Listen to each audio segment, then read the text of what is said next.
mujawin. Bambur is soft. Bambur. Bambuda is in the softness. So that means like we haven't got a word for good morning.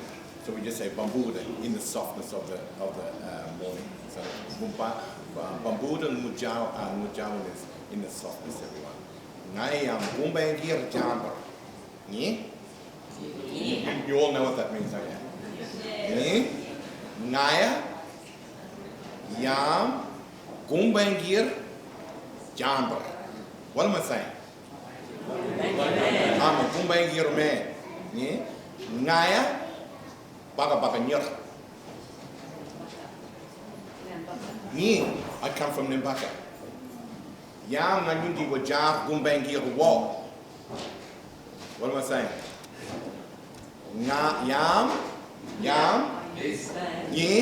Yam Gumbaynggirr Jagun Wall. Nganyundi Girwa Ngaingi Wajada Gumbaynggita Jalombo. Nganyundi Girwa Girwawa. All of us. Nganyundi Girwa. Nganyundi Ninundi. Nganyundi Girwa. Girwa. Nganyundi Girwa Ngaingi Gumbaynggita Wajada Jalombo. My people have lived here for many thousands of years. Gumbaynggita Jagunda. Ngayam Gumbaynggirr Jasper. Daroya Yelamin. Gumbaynggita Jasper. Gumbaynggita Jagunda Mujawa. Welcome to Gumbaynggirr homeland, everyone. I welcomed you here, but I'm going to also ask someone else to welcome you. Who else am I going to ask to welcome you? Who said that? Daro Wumba. I'll ask the land to welcome us, all of us. Nia yam gumbu, garway bari nyagegu, galawana, ngalgira. Yam ngayundi paramaran gumbu bin, galawana, ngalgira, dawara. Yam ngayundi wajar, yam minuti wajar, niabar gumbu wala. So I said, we are friends and we belong. We've come back to see you. I'm talking to the country. But don't be angry. This is my family and these are my friends. But don't harm us. This is your land. This is my land. Therefore, let's be friends. Daroe Yelamin Gumbaynggirr Jagun, everyone. I'll break out in English and Gumbaynggirr sometime.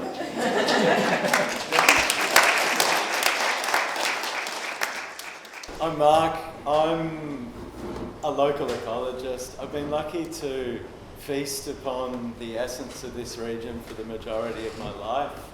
And I'm so thankful for that, this country, this land, this water. And I guess today Micklo and I are going to unpack some tradition, intersect that with modern science and kind of contemporary knowledge, and we're going to look a bit to the future. So there's like 3 phases to this. So we're going to start with creation and the beginnings. Daro woman, Darandang. I said, I'll sit, yes? Darandang. Gumbaynggirr people believe, and I think a lot of us believe, that the universe is linked to other parts of the universe. Everything is linked. Gumbaynggirr people looked after special places, increased sites, their totems, and their family places.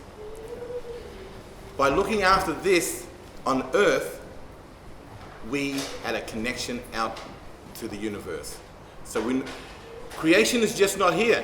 Creation is everywhere. So when we do our part on this Earth, we're doing it for the whole creation. Yeah? Every feature, landscape, or every feature in the Gumbaynggirr world had a story about it. a leaf, a rock, that fern that I'm going to show you in a minute, at a creation story. Everything at a creation story. And we're all the features of the land, we believe, are our ancestors who left us all this stuff and to look after it.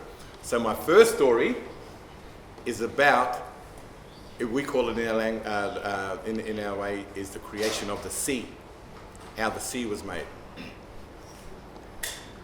Scott's Head. Everybody know where Scott's Head is? Yeah. So, the Nembaka River. Gumbaynggirr people lived on this side. Ngamba lived on that side. There was Ngamba around Scott's Head. Down further was Naku. They're just subgroups of the bigger group called Dangati. So Ngamba people, our stories go across into other people's countries. They're dreaming tracks. Yeah? So our story about the creation of the sea starts over in another people's country called Ngamba. The ocean the coastline wasn't where it is today. It was about 120 kilometers out. It was 120 kilometers out to the east. So, the Ngamba people went out one day. The Ngamba people went out. You want to explain what that is? Sure, if you want. So this is a series of maps from 70,000 years ago. So we don't really know when Gumbaynggirr time began. It's kind of always been here, but about 70,000 years ago is probably a pretty good measure. And we're going to zoom over time about every 10,000 years. So the yellow line is, it's a bit blurry, I'm sorry, I would like to have done this live, but it's, that's basically, the yellow line is the contemporary coastline, and the green shading shows how over tens of thousands of years sea levels have changed.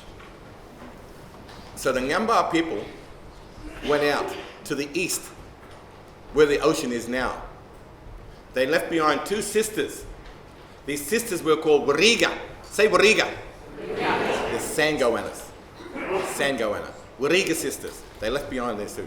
So the Ngamba people have gone. Hiding in a cave was a mopoke. You know what a mopoke is, don't you? A mopoke man hiding in the cave. So when these guys when the Ngamba people got out of sight, the mopoke man came out and he walked up to the younger sister and said, "I want to marry you." And the older sister said, "You can't marry her, you got to marry me." He said, "I don't want to marry you, I want to marry your younger sister." So they had a big argument about who was going to marry who. And then he'd done something really naughty. He bashed them two sisters nearly to death, right? And then he went off. And anyway, when he was gone, the older sister, who was very strong, fixed herself up and fixed the younger sister up, and said to the older, so the older sister's always talking to the younger sister, "Can you go over in we have to fix this mopoke man. When he comes back, if he doesn't marry you, he's going to kill us." So the older sister sent the younger sister over into the bush to get a gulum, a bowl. She said, "Put some water in it and put some honey and get the sap from this special vine and put the sap in there from this special vine." And they mixed it around. And so they had this potion waiting for the mopoke man when he come back. So the mopoke man came back and said, "I want to marry you." To the younger sister, "No, you can't marry her. You got to marry me." "I don't want to marry you. I want to marry her." You know. So it went on and on and on. And the older sister handed this mopoke man the potion, and the mopoke man drank this potion, and then he started transforming into an owl. You know the owls? He started transforming into this owl, and then he flew off into the tree. Right? And that was his punishment. He got punished. Well, you know, he was a man. Now the older sister always gives the younger sister orders. Go over into the bush and bring back 2 sticks, about that long. She brought them back, 2 sticks, and they sharpened each end of this stick, and they created a thing called a gunai. You know what a gunai is? You know, it was about that big. Gunai, what is it? A digging stick. So the first stick, the digging stick was created by these Warriga sisters. Yeah? Digging stick. So now the older sister said to the younger sister again, Ngaru. Ngaru. Ngaru. The older sister said, do this. Hit the ground with your gunai and say these words. Ngaru. Wa. Ngaruwa. Ngaruwa. Ngaruwa. Ngaruwa. Ngaruwa. Ngaruwa. Ngaru is water. Ngaruwa is become water. So they both started doing this. Ngaruwa. Ngaruwa. Ngaruwa. Ngaruwa. Creating all this water. Gidur is sand. Gidura. Gidura. Gidura. So they started creating the sand and the water. The older sister said to the younger sister, you go north and I'll go south. And they went right around. The stronger winds come from the south. The Gumbaynggirr people say strong winds come from the west. That's why the strong sister went south. And they come right around. What's the name of the digging stick again? Gunai. Anyway, they went right around, and then they come off the coast of Kosaba. They crossed their gunai like this. Yeah? And they formed an island. Yeah. That's it. So if you stand up in Mooney and you looked like that, you could see the split and the two yam sticks that's crossed. So they've crossed their yam sticks, and you know what the Gumbaynggirr people call that island? Gunai Miral, the sacred place of the yam sticks that the two Warriga sisters created. And guess where they ended up?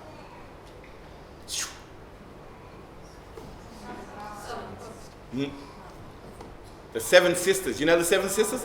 Those two Warriga sisters went up and joined the seven sisters. So they're up there now with the seven sisters. But something else happened. These people that went out over here are now trapped between land and water.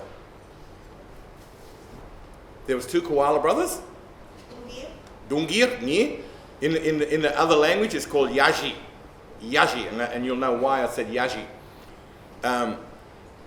Dungir is my word for it in Gumbaynggirr. Yaji is another word for it in what language? Dangati. So Dangati, they say Yaji, we say Dungir. They were trapped. The two koala brothers said, we'll help you come back. We'll help you come back across. There was also a barleygen. What's a barleygen? Yeah, you're good. So this barleygen was really mischievous, really muggle. Everybody know what muggle is? Muggle. So they're really mischievous. So the two koala brothers said, "Don't worry about it. We'll help you get back across." So what they did was that they were magic. They said the old people said, they got their intestines and they created a bridge, a land bridge from where they were all the way over to land, right?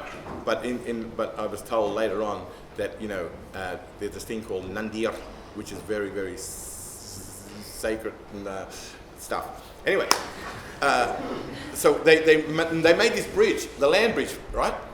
And everyone started walking across the land bridge. This cheeky wildcat had an axe. He was scaring everybody. I'm going to chop this down and we're going to fall in the water. No, don't do that, They convinced him not to do it. But then he started doing things like this. Hey, look, there's a young guy. He started creating, what is it? What's a young guy? A shark. So he started creating young guy, shark. Guruja. What's a guruja? Whale. So he started creating all these creatures of the sea. So anyway, they come back across. They all got across. The two koala brothers out there flew back over. Right? The end of the land bridge that they come across on, there's still physical evidence of the land bridge. And the land bridge, if you go to Scott's Head, there's this land mass that looks like an elephant's head.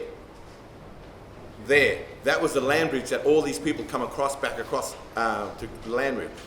Now, the wildcat, who was mischievous, went down to the water and started teasing the water. And the water started getting really angry with him and was going to try and grab him, right? And he'd run away and he'd come back. But he kept doing it and started creating these huge waves. So the two koala brothers and everyone else said, look, he's going to drown us. He's going to drown us. Right? So one koala brother got on that side, the other koala brother got on this side, right? And said, let's get a wave to smash him. Right? So he was playing around down there, tormenting the ocean, and the two koala brothers thinking, hey, Barligan! Barligan turned his back on the ocean. Huh? And he was looking around like this. Now, the wave was coming to smash him. Right? So the wave was just about to hit him, and he turned around and he said, Munimba. Munim is rock, Munimba is turn to rock. He turned himself into a rock. So the Barligan is the rock around where the Surf Lifesaving Club is at Scott's Head. Now the two koala brothers, one went into a cave and come up to a place called Bald Hill. That Bald Hill is one of the koala brothers. The other koala brother went into another cave and come up to a place now called, when they first heard it was Yarrapini. Then they changed it to Yarriapini. But koala in Dangati is called Yajiapini. So now that mountain, when that koala got there, the cousins of the wildcat saw what they'd done to the cousin, and they chop him up there. And those 3 points on the mountain is the koala, the Gumbaynggirr. And that's the story about the making of the sea. And you can see in that there's a lot of stuff to unpack in that. There really is. Not only the physical landscape, but also the cultural stuff that's in there. Because he wanted to marry the younger sister, but he wasn't the right sort for them. Skin names. It's really interesting with these tens of thousands of years of change and how the Gumbaynggirr mob have kind of responded to change and have woven that into wisdom and law.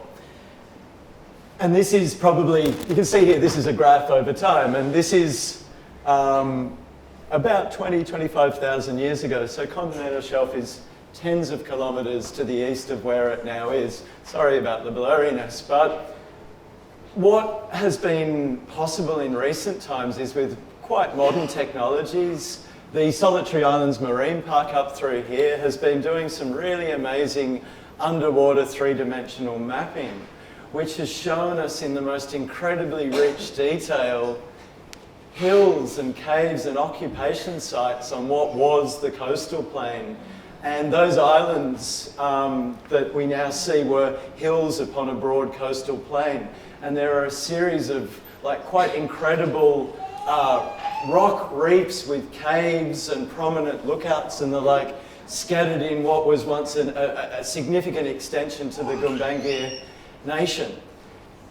And I guess that probably then leads into some of the deeper time implications of what it is that we're dealing with here. And that line of rocks is actually a throwback to well before humankind ever arrived on the planet. And those rocks and those cracks and those caves are literally where the Earth split in two, and New Zealand and parts of the Tasman Rise rifted off. So they're like almost 100 million year old cracks in the Earth. So it's pretty interesting to see where Gumbaynggirr people occupied and came to associate and give value to parts of the landscape, but then to be able to, through tens of thousands of years, maintain that connection and really develop incredible wisdom and custodianship of land. And I think that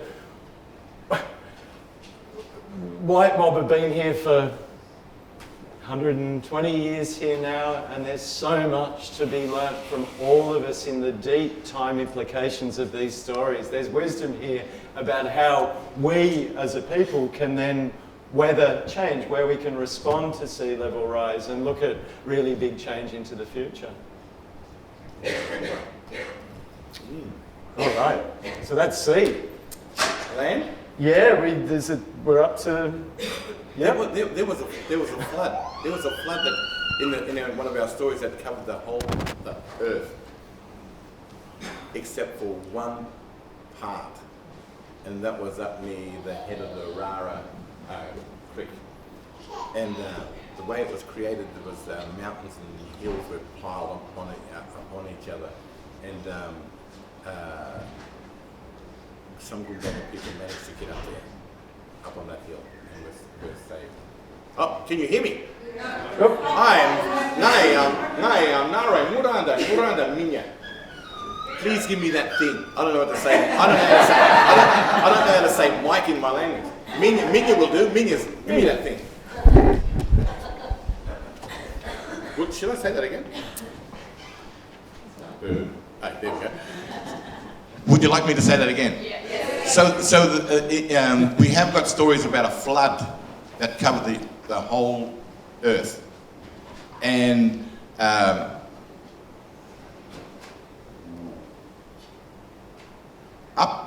around Arara Creek, the head of Arara Creek. Top of the escarpment over here. A creation story was made there to help Gumbaynggirr people, where they put mountains upon mountains and hills upon hills. So the Gumbaynggirr people managed to get up there, and some were saved. So we've got lots of stories. Anyway, this story, that one's about the sea.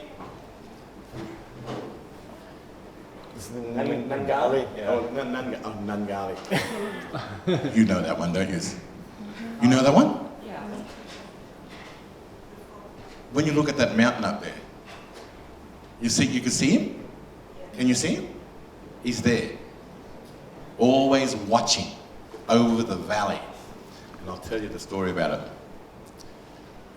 The clan that lived here in this place was called Budabang. My clan, where I live in Gumbaynggirr territory, is called Baga. I love that name. Baga. It just means knee. Gali burum baga china.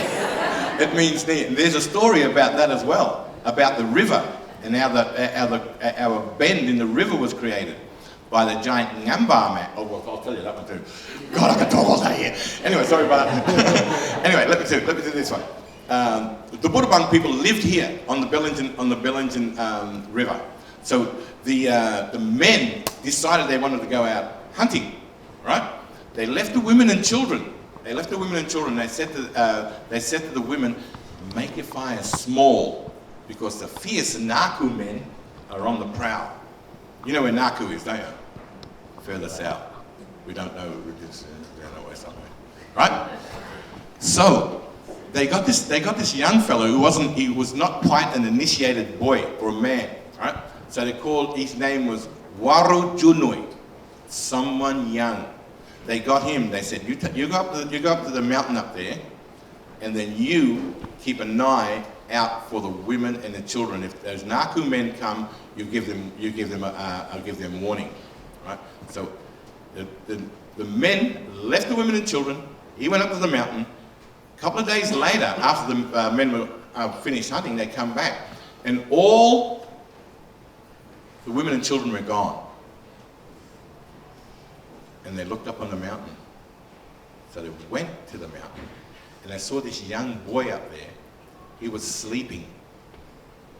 So for punishment for that, they left him there sleeping, that young boy.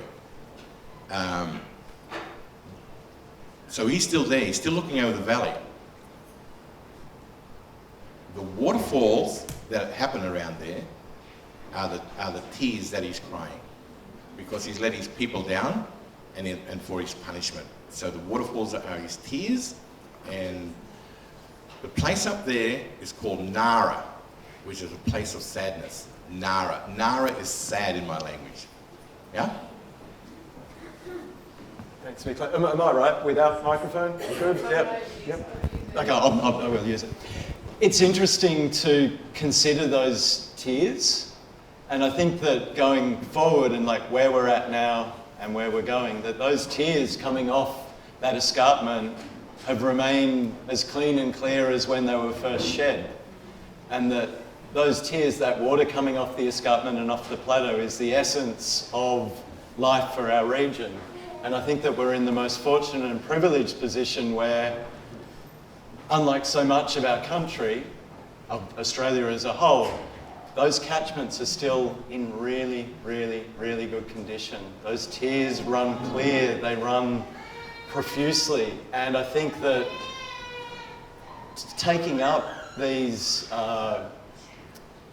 values and these stories and going forward, I think that where we're at and where we're going, that we need to respect those tears, and we need to make sure that those tears will continue to flow and to flow clean and clear. And that series of waterfalls from way back toward Ebor across here to the slopes above Bonneville really are astonishing catchments. They once more, they go back into a deep time well before people ever came along. And if we, there's a whole lot of stories about those catchments there.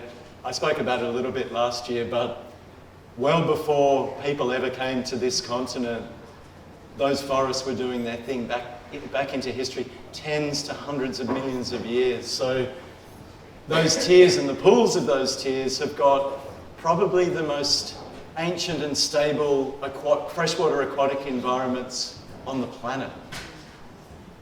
They haven't changed basically since Australia was connected as part of the southern supercontinent.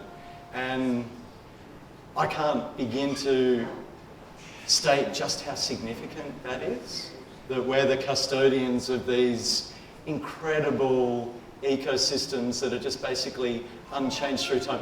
Meteors have hit the earth, volcanoes have spewed across whole continents, and the plants and animals within those water bodies have remained the same. And that says a lot about persistence and resilience, and I think it says a lot about this region and where we might be able to go with the natural heritage of this region, what we might be able to do for our mother.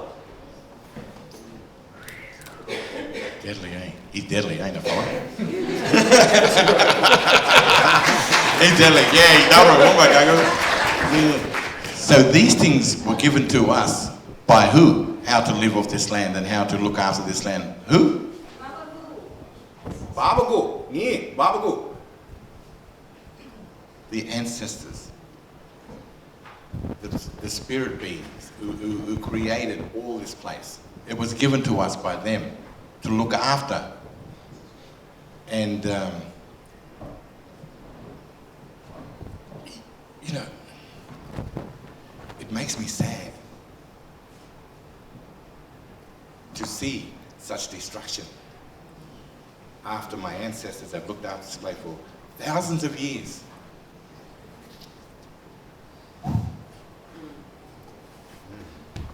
Anyway.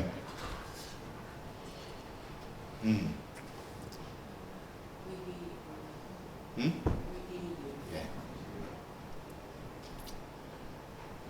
Hang on. We'll get there, won't we? We'll get there, won't we? Yes. We got it. We have to get there. We have to. For all of us. Not just for my people, not for my ancestors, but for everybody that lives on Gumbaynggirr territory. We have to get there. We have to make these people aware that that we are a part of this earth. And what we do to it and to the universe, we do to ourselves.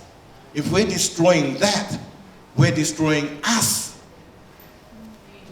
You know, we are destroying ourselves. Where are people's brain? Where's this thing? That, you know, this thing that we call this. You know, my ancestors knew we put in place things that will keep the land beautiful. We had totems that we could, my totem, I could not kill or eat my totem. So if 10 people went out hunting and there were three people belonged to the kangaroo, whose cousins were the kangaroo, they can't eat that, they can't kill that. You know? And the other 3 was there were yams, they couldn't touch that. So we had in place things that kept us from overtaxing the land. And we also kept our population down as well. That was a good way. What do you point out? Did I tell you about that? Oh, I shouldn't have told you anything. Anyway, but we'll get there. We'll get there. If we can just keep telling you stories about the earth and about the land and about why this thing is connected to this thing and that thing out there and the stars and all that stuff. But I want to tell you a story about a platypus and an emu. Bellingen again. I've got a lot of stories about my country, but seeing that we're in Bellingen, we'll talk about Bellingen. This is not my clan area. This is not my clan area. I have to pay respects to Uncle Tom Kelly and the Kelly family for allowing me to come to their burry to talk. Burry is a clan area. This is the Buddhabung burry. My clan is the Bugga Bugga clan. So I'll pay my respects to the Buddhabung clan for helping me or letting me speak. So the platypus and the emu that come into the Bellingen Valley, there was 2 boys. They were boasting. We're going to catch lots of fish for you, everybody, and feed everybody. We're going to go and catch a lot of fish.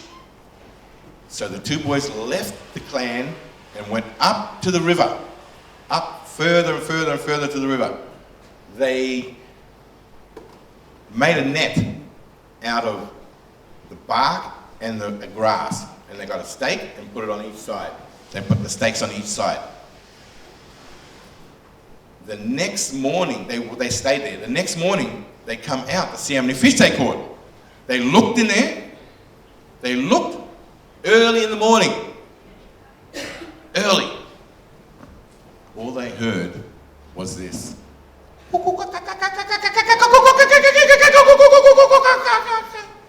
kookaburra was laughing at them. That's where the first kookaburra sang out in the morning, when these 2 boys made a, what do they call it? They didn't catch any fish. So they got really embarrassed. They didn't want to go back home. One of the boys said, I'm not going back home. We told everybody that we were going to catch all this fish. So what he did, he was really embarrassed and ashamed. He jumped into the river and he started swimming and swimming and swimming and swimming and swimming and swimming and swimming. And then he started transforming into the shy little platypus that we see today. Because platypus don't want to be seen. They're so shy. And this boy got transformed because he was boasting about he was going to catch all this fish.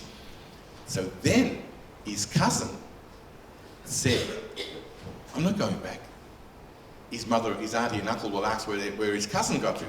So what he did was he got on the northern side of the Bellingen River and he started running as fast as he could all the way down to the coast.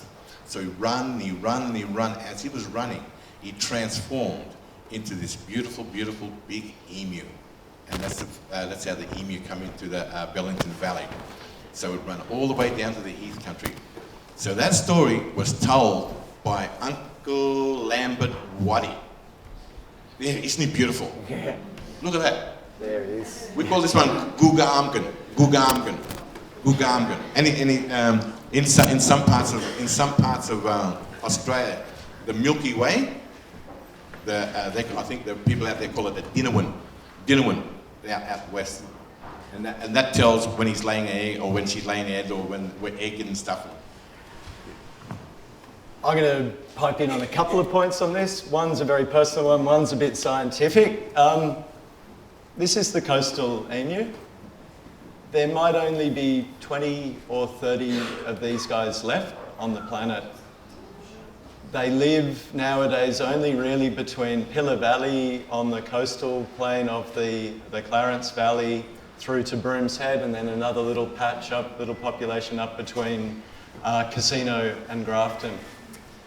There's been genetic work done recently on the coastal emu, which has shown us that they've been isolated for an awfully long while. they are distinct from those out west. They're probably not a subspecies, but this, the national emblem, this totemic animal which holds country together and keeps country healthy, is on a very rapid slide now toward extinction. And I don't need to remind anybody that extinction is the ultimate finality. We're at the point now where, with these few animals that are left, we're probably going to need to radically intervene with modern science and potentially take chicks or eggs or animals into captivity to just make damn sure that we don't lose this distinctive animal. And I think that the story of creation, or the story of the emu, is probably an insight into those deep time processes where the emus had become isolated on the coastal plain. They didn't go east to west over the Great Divide. There's not much evidence of that. There were some spots, say through the Hunter Valley in the back of Brisbane, where they might have got over the lower parts of the Great Dividing Range. But who's seen the coastal emus? People pretty much know about it? Yeah, because the Jaeger mob, it's mostly in Jaeger country, and both the Jaeger mob and the people who live in that part of the world associate so strongly. They have immense pride and a sense of space and well-being and belonging when these animals are around. So I think we need to recognise the value of every individual species, and I think we'll talk a little bit down the track about where now. So maybe with modern science we can intervene and some of these chicks can be used to breed them up. They can breed like crazy when they're protected from what's going on. And what's going on up there is probably a combination of things like pigs, foxes, cats, and fire. Did you have something you wanted to say there, Ren? Are there any in captivity? Some of the animals out here at Gordonville, at the pecan farm, a small number of those animals that you see beside the waterfall way are actually coastal emus, and they've been tested. They may be a bit too old to breed. There's a bit of an unknown there. But I think in terms of an aspiration for our broader region, keeping the emu and bringing it back and letting it do what it does and what it's done for so long, which is spreading seeds, keeping country healthy, showing the old people where to walk. There's a fair bit of Jaeger story about that, where the emu moves through quite open country and that the old people would use the emu to help them to get about. And probably one of the biggest shifts up there is that with the cessation of traditional burning, the use of fire, that open areas of countryside, so areas that were quite grassy and open, have shrubbed up. There's been a fundamental shift in the vegetation. These guys don't like it. That's kind of why they're in a cane field nowadays, because a lot of the bush has changed, and physically and psychologically, they physically can't use dense areas, and psychologically they like to be open because of predation. So I think we can learn a lot from this particular animal, and we can probably do a lot better by our coastal emus. And yeah, I'd encourage you all to give thought to these beautiful co-inhabitants of our region. Yeah. All right. The other personal one, the platypus. I'd like to touch a little bit upon magic. And these stories and creation stories and totemic practices, they're all imbued with, by my estimation as a scientist, a touch of magic. A few months ago, it was stinking hot. Who remembers the heat wave that didn't stop? And I'd been mowing the lawn. I was absolutely coated in sweat, and it was just evening, and I just needed to cool down. So I slid on down to the creek, way up the top of the valley here. And normally I'm kind of in a bit of a hurry, and I make lots of noise. And for some reason, I just went quite quietly, and I just slid into the water, rinsing the sweat off to about that. I've been in the pool for about 30 seconds or a minute, and I just sensed this movement several metres in front, about where the projector is. It's like, what's that? and it was a platypus. So I've been swimming in that pool for 12 years, clearly way too noisily.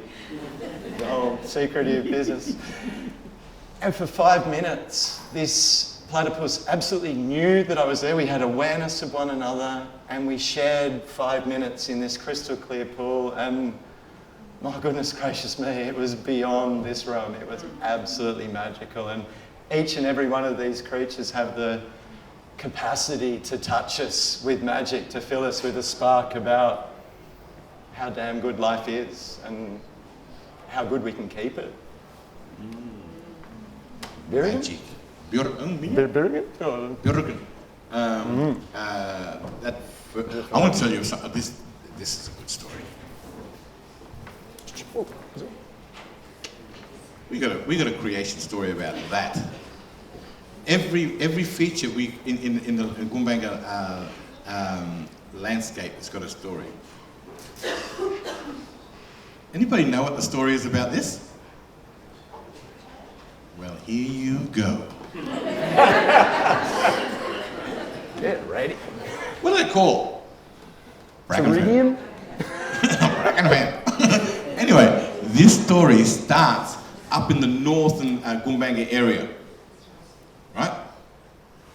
There was going to be a fight between the northern Gumbaynggirr clans and the people who lived across the other side of the river. Is there any Bunjalung people here? Oh, Kalang, you're my friend. Anyway, the Bunjalung people and the Gumbaynggirr people were gathering their clans together to go for a fight. What's that tree got to do with a fight, you reckon? Anyway, so they went to the fighting grounds. They were off to the fighting grounds. There was a guy, a fella called Moon Man. Click on, tell me if you click on soon. The Moon Man. The Moon Man. They all went, except the Moon Man. Everybody said, "Where's the Moon Man? Shall we wait for the Moon Man?" Yeah, let's wait for the Moon Man. They waited and they waited and they waited. He's not coming. Let's go. So they all went off to the fight. They went to the fighting grounds and then they all started fighting. The Moon Man came along later. He was a bit wobbly. He had his spear ready to throw at the enemy. He was hiding behind the tree. He threw his spear at the enemy. The spear veered around and come back and hit him in the nyim. You know what nyim is? You know what nyim is, don't you?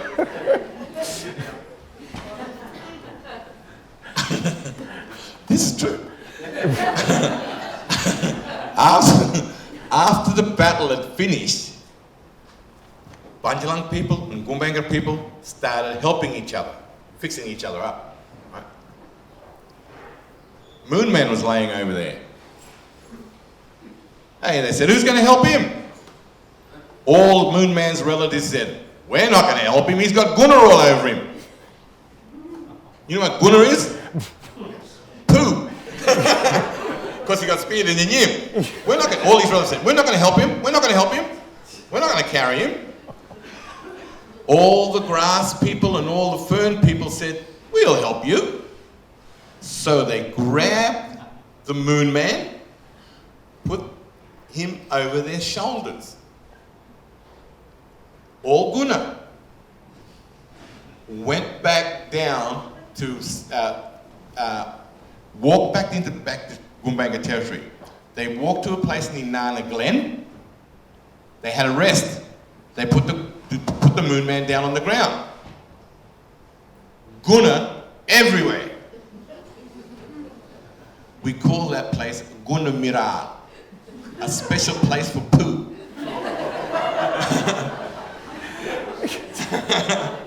So the colour of the soil is probably all the same colour as Gunnar. They picked him up and they went down to a place just in front of Muttonbird Island. You know where Muttonbird Island is? they put the moon man in the water to heal him. The ocean heals you, you know that, don't you? Everybody knows that. You got in there. I went there yesterday after it here. Beautiful. I saw dolphins, I saw the eagles, and I saw kangaroos. Oh, beautiful. Know how to swim too. So they put him in the ocean. And then he turned into a rock. A really big shiny rock. And every time the Geeden would shine on it, it shined like the moon was in the water. Right? Muttonbird Island over there, the Gumbaynggirr, this moon place, is just where that wall is. Right?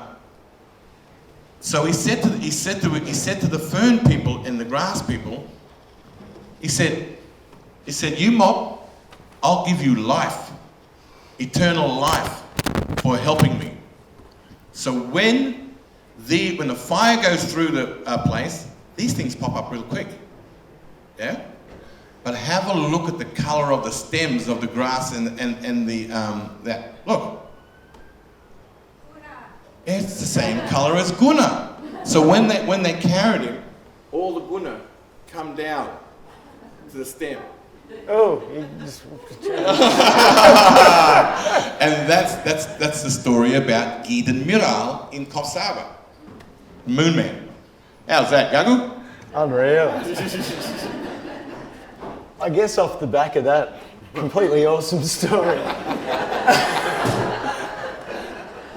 I'd like to reflect upon abundance and plenty.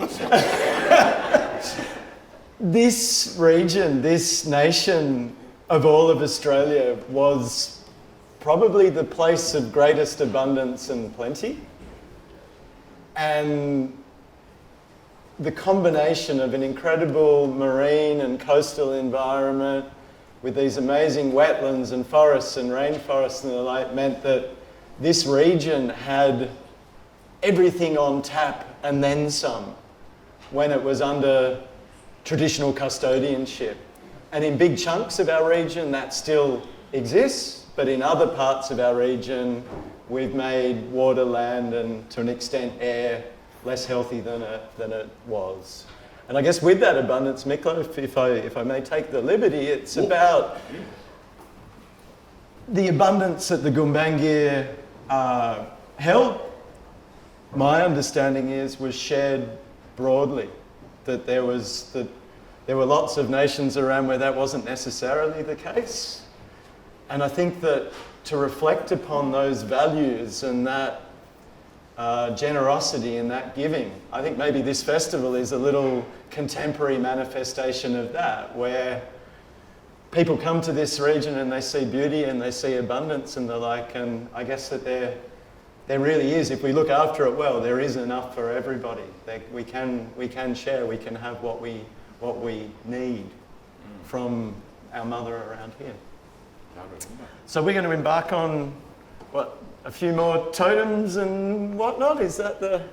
Yeah. That's also you can use that too, can't you? Does anybody know how to use that? Yeah. How? When you get bitten by that, Yes. put it on it. Yeah. So you can put it on your stings and your bites. So it's medicine as well.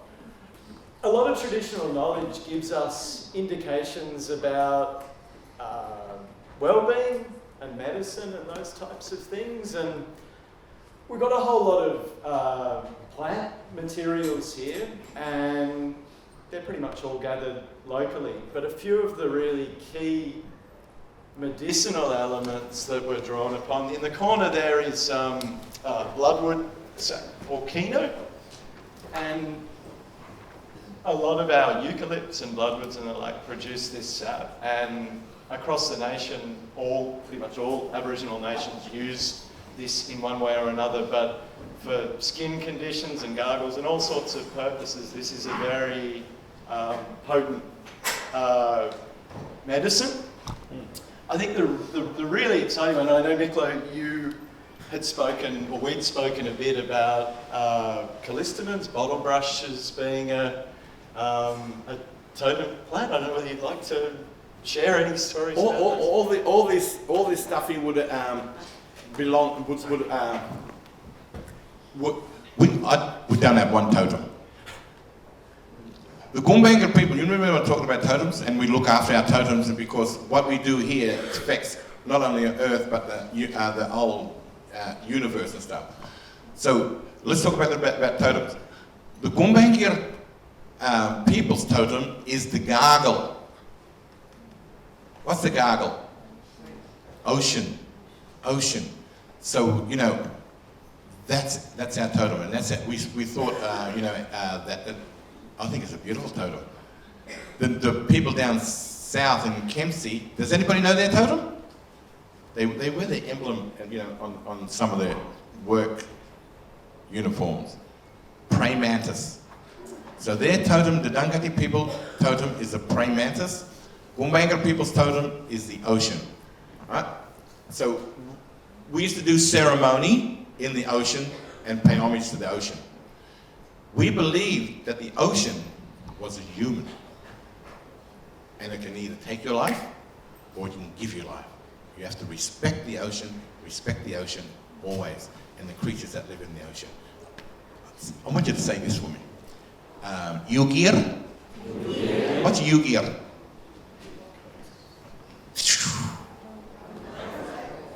Dolphin. Yugir? Nganyundi? Gaguga Jindaga. The dolphins are our brothers and sisters, right? So, that ocean is our totem. The men's totem is a thing called a girimaring. It's a little microbat. You know, they fly around. Beautiful, beautiful little things. I don't know, maybe the Gumbaynggirr men come up with this idea. Girimaring is very clever. The women's totem is a neon, a little tree creeper, a little bird that goes around the trees like this. And the neon taught the Gumbaynggirr women how to climb. The Gumbaynggirr women were the best climbers. Straight up a tree to get a goanna. Yeah? So the gargle, all the people, girimaring, the men, neon, the little bird. So all these plants, so that's how many totems? 1, 2, and my family's totem is the young guy, which is a shark, that's on my dad's side, and the red bass is on my mother's side, and then my skin name is a barleygen. This one, qual. Yeah, so that's just a few of my totems. So everybody had totems, and everybody had these totems. They looked after these totems. If someone owned the sap from the bloodwood as a totem, they'd look after that. They'd know everything about that. The sharks, we look after sharks. We know everything about the sharks. So we knew all about our totems, and we let everybody else know about our totems. So a lot of our plants locally, like the bottle brushes and like our tea trees and paperbarks, produce a lot of nectar and pollen. And there's a few bits and pieces here to show that. This region, this Gumbaynggirr nation, particularly through the cooler winter months, autumn and winter months, produces an absolute flood of pollen and nectar. And what that means for the animals is that most of the flying foxes and honey eaters and lorikeets that fly up and down the east coast, they're kind of nomadic. They're setting up camp. We're pretty much smack bang in the middle of where they set up camp. It's pretty noisy on the coastal plain at the moment. Swamp mahogany's in flower, paperbarks, red gums. So that's a phenomenal, globally significant thing we've got going on here, mostly on our coastal plain. They're all drawing upon pollen and nectar for food, but the pollen and the nectar in this region, and we're smack bang in the middle of it, so in a region between Bulahdelah and Bundaberg, so the central east coast, the honey coming from this region has the most incredible medicinal values. So our species is facing an existential risk from massive overuse of antibiotics for people and factory farming. It's meant that a lot of modern medical safety nets, if you want to call it that, are not there or about to disappear. We're potentially facing a situation where we're going to go back to the 1930s or 40s before ABs ever came along. But the flora in our region has this amazing soup, if you want to call it that, of chemicals that are phenomenally antimicrobial. And the tea trees, the paperbucks, the bottle brushes in particular in our region are the source of these magical medicinal compounds. And there's a lot of bioprospecting going on, so there's basically companies, global pharmaceutical type interests looking at our region and going, wow, this is the next thing for human health. And there's potentially, the suggestion is there are many tens of billions of dollars worth of value in leaving our coastal plains and our coastal bushland areas alone and just sustainably tapping into that honey and marketing it around the world. And what I'd like to see, and I think is really important, is that rather than big companies bioprospecting on Gumbaynggirr country and the like, or Dunghutti, Yagle, Bundjalung, that the custodians and the traditional owners have rights there, and that if there is to be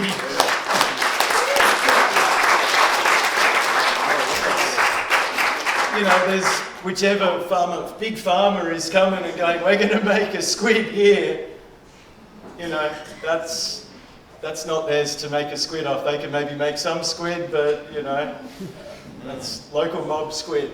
So, yeah.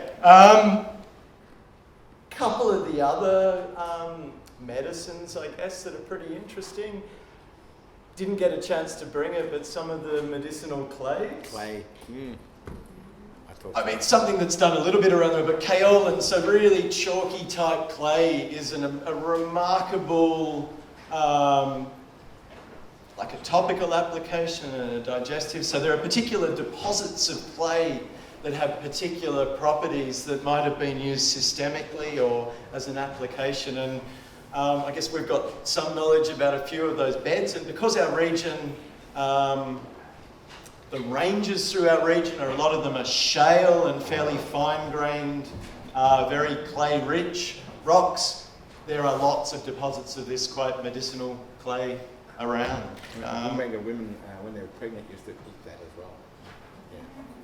The Gumbaynggirr women, when they were Wollongari pregnant, they used to eat the clay.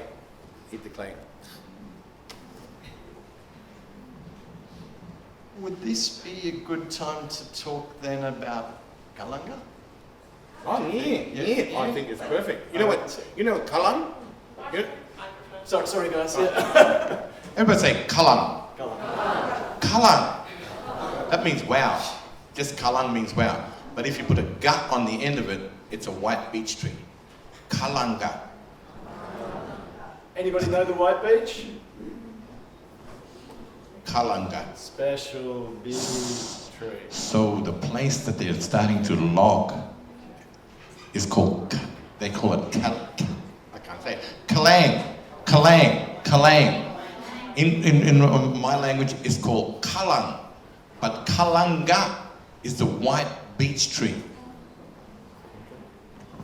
Now, white beech, in a contemporary sense, is worth significantly more than red cedar, I understand. It's like the prince of timbers. And the suggestion is that Kalang had an abundance of these trees. I'm aware of 2 or 3 absolutely ginormous white beeches, and one of them is up where the mob were on the island when the flood came through. So just over the escarpment into the top of the Arara Valley is a tree that's not broadly known, but it's basically half a mountainside that is a single white beech. You can see it on the air photos, and we've been in amongst it. It would have to be multiple centuries. It might be millennia old.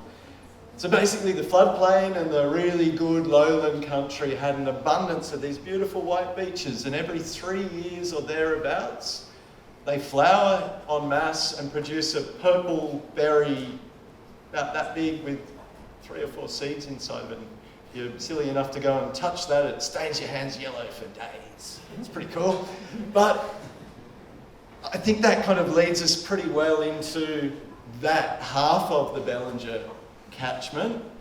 And I guess I'd like to then start to talk about the future and increase. So within totems and custodianship, there were certain practices about increase. I don't know, Micklo, whether you'd like to yarn a bit more about increase. No, he's going good. I like it. Sweet, okay.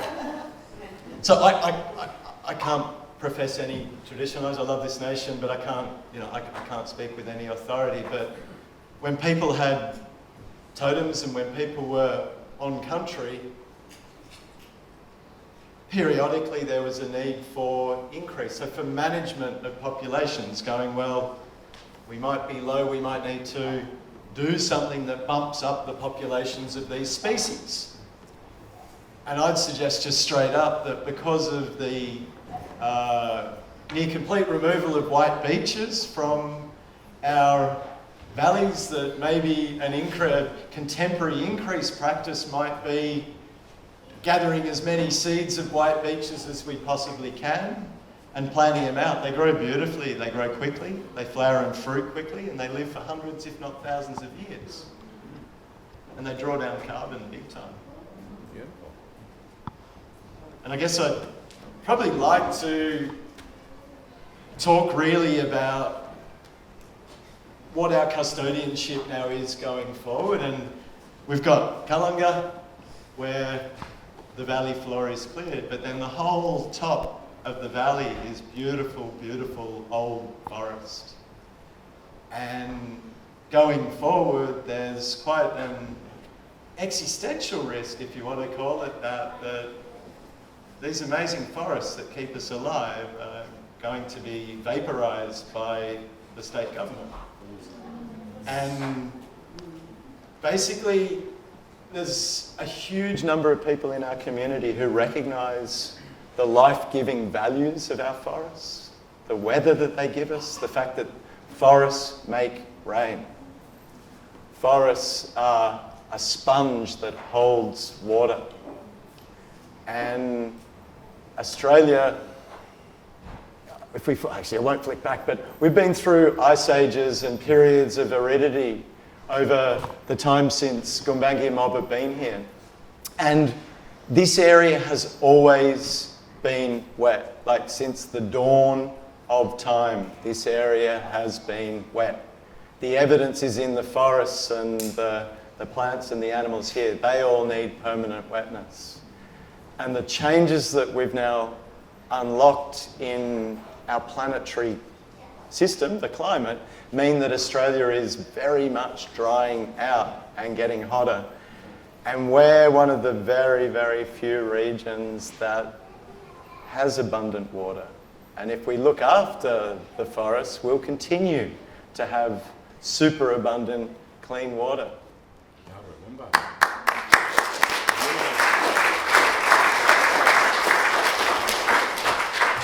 So it's also got a spirit.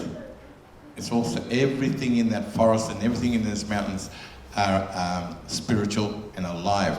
And Gumbaynggirr people knew that. They knew that, and that's why they looked after the place. They did, on these increased sites, they did ceremony to thank that particular place.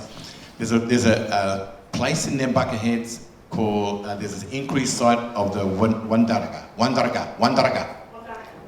a blue-tongued lizard. So they built an estate on it, on this Wandaraga, blue-tongued lizard site.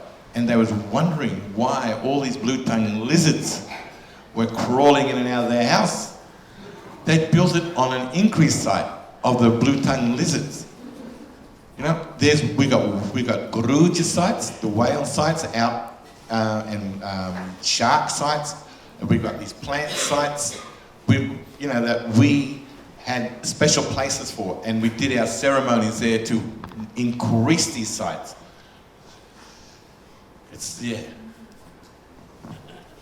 And what do we now need to do? We need to increase bloody everything. Bloody everything. Bloody everything. Basically, these systems around us are our future, and we've got the most incredible potential in our region to turn things around. So straight away, the Kalang Valley just needs to be left as forests. But it goes bigger and better and deeper than that. Our coastal plain and so much of our very richest and most fertile country grows like blazes. It's got rain, it's got really, really deep soils. And things like this fern here, which was a staple bynung, it's a starchy staple. If we bring our wetlands back on the coastal floodplain, we can draw down absolutely ginormous volumes of carbon out of the atmosphere, and that then gets locked up in new forests and new wetlands and starts to get laid down in the soil as peat and as long-term carbon storage. And whether it's the Kalang or the Bellinger or going further up the coast, we may not even actually need to plant trees in large areas. What we might just need to do is to just leave country alone. Leave it alone. Maybe come in and, in a careful sense, take out, if there are some weeds and the like, look after them. But this country can and does come back. She's taken a beating, but in so many places, she's showing us that she wants to live, she wants to thrive, she wants to survive. And I think that going forward, this vision of increase is in all of our best interests on every level you could possibly consider it. And we can do that. We are amongst the only people on this continent and on the planet who can do it because of where we are and when, with the people, the technology and the interests. We can really basically make sure that we don't have any more extinctions, that our ecosystems are getting healthier, our creeks are getting healthier, and we're getting healthy. Precisely. Yes. So when our country's healthy, we're healthy. Yeah? Absolutely. How long we got to go? Dinner? 10 minutes. We have questions? Questions? For Mark. That's good. That's good stuff. I'm from Jajiwarong country down in Victoria, and that is like cold climate where I live, cold climate version of Belgium. There's sort of all sorts of weirdos like our family living there who are really trying to address this transition back to indigenous ecological economy, or what I call belonging economy, from extractive economy. And I feel like I sit in groups, places like this, listening to inspiring talks like this often. Sometimes I give them. And one of the things that I think is perpetually missing is our individual household and community divorce, or planning of divorce from the big monetary global economy. And that's something that is so is such a huge political project, because unless we get our economies back into belonging economies, that all of the kind of extinctions that we're talking about, the kind of ruination and destruction of our biomes will continue. And so planning our divorce, and I guess I'm making this as a statement to potentially comment to, but each of us can plan our divorce. That is divestment. Divestment from those big forces that put so much pressure on the land. And our model for belonging economies exists with Aboriginal economy. And so for white fellas, it's there. We just have to listen to the economies of place that existed and still exist to a degree. Thank you. Wholehearted agreement. Yeah, my question was going to go to the same point actually. We were talking about big farmers coming into this area and being very interested in the sort of the inherent power of the diversity, from the Eastermans through, and that being really sort of the birthright and the inheritance of the Indigenous people, the local people.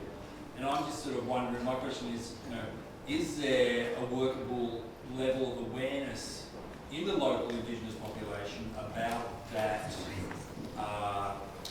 value and about the power that resides in them, and the power that resides in the imagination of the white man in relation to that. And I think that's really where sort of the seed of that divorce this gentleman here is talking about, can be germinated. So my question is to you, sir, amongst your people, what level of awareness do you see, do you feel, do you hear about the potential sort of onslaught from, the Pfizers, the Bayers, the whoever else is? So, I think for me, I'd like to start with myself first, and the knowledge that I hold about the lot, everything that I teach and talk to many people as possible about my culture, my beliefs, and also about my people as well. That educating in schools, start from a very young age about the land and how important it is for not only Gumbaynggirr people and Indigenous people, for all people to have a relationship. It's a relationship between the land, the trees, the animals. They're not separate. They are a part of us. So to teach and let people understand how important it is, because it's us. It's all of us. And so with education, with leaders in our communities, and talking to the leaders, talking to local governments and local organisations, and informing them and letting them know, if you do this, that's what's going to happen, and if you do this, that will happen. Yeah. So really, the Department of Education, I suppose, is a very potent site, and I mean, most people in this room are past their sort of the educative phase of their lives.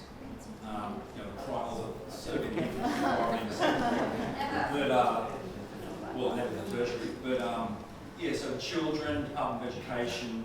So we as a collective here now could send, in a moment, just send a thought to the Department of Education. Sure. I work for the Department of Education. It's a messenger. I'll tell you, I'm in there. Yeah. Right, I'm a what they call an Aboriginal language and cultural teacher. I train Aboriginal people to go in and teach language and teach culture. So I'm putting in there all this stuff, not only to Indigenous children, but to all children and the teachers that are listening in the schools. And we're putting it into programs. All this stuff needs to be put into a program. And I work for the Department of Education, and I'm really going to try and change and do stuff about language and culture and saving our mother. Yeah, but we can.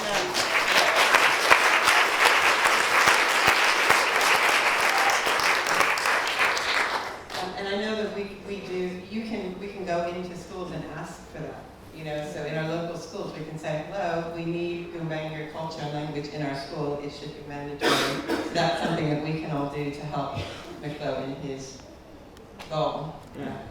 So do you get pushback? Hold on, let's just see if there's. Hold on, let me just see if there's any other questions. No, I don't. I go in there and they love it. Yeah. I was going to say about politicising. I'm not politicising it. I'm just doing it as myself and what I teach and how I live and my ancestors live. If that's politicising anything, Yeah, carries. yeah. So I don't go in and say, this is the way you should do it. You do it. I just do it as I do it.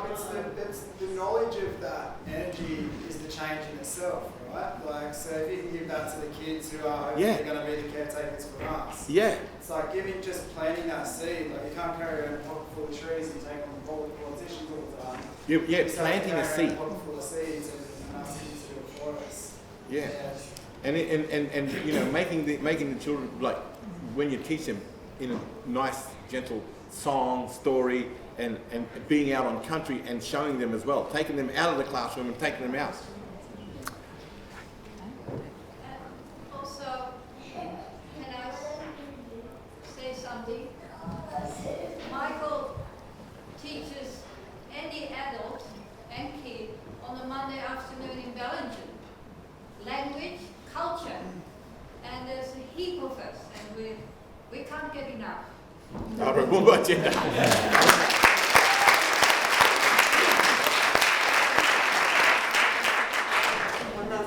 think in regards to this like political side towards things and teaching one country about another, teaching white fellas about black fellas, I think the approach shouldn't be combative.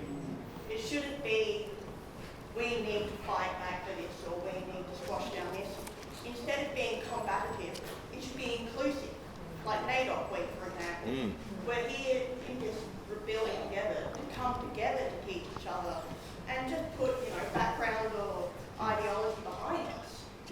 And just be here in this space. NAIDOC, last year was because of her we can. That was the one last year, and the one before that is language. Language? Sorry? Our languages matter was the year before. Then it was voice, treaty, truth.